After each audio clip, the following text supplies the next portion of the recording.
What I've got Nikki to do here is a bear crawl hold position or a quadruped position, right?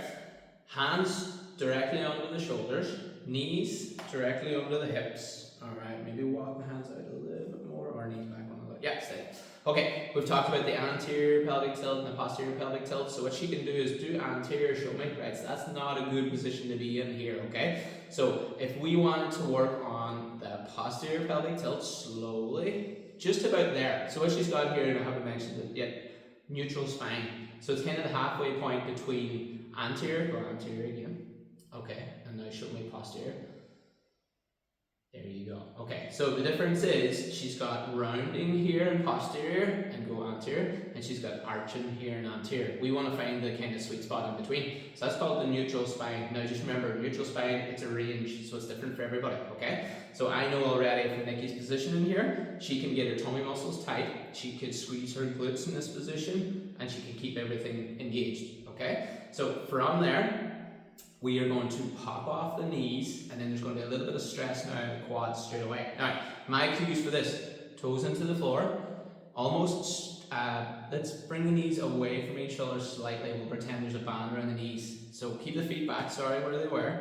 Okay, it's just the knees that separate, there you go. So that'll engage the quads a lot more, okay? Because I do want quads on, I want shoulders on, so here in the shoulder blades, we can protract the shoulder blades more and more. Watch how Nikki pushes into that area. Good. I would call that a really good stable position for a quad or for a bear crawl hold. If I was to try and push Nikki over, she's a lot more stable here because she engaged all those areas. So with that in mind, if she can hold this position for a certain amount of time, shoulders, abs, quads are all on, okay? What you can do is now relax.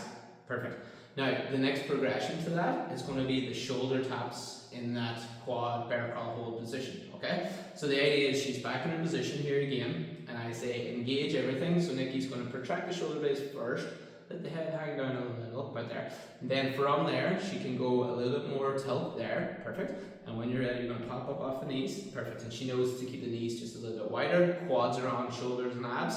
Now, to put all the pressure into one hand, she's going to lean onto one hand while she taps the shoulder. Good.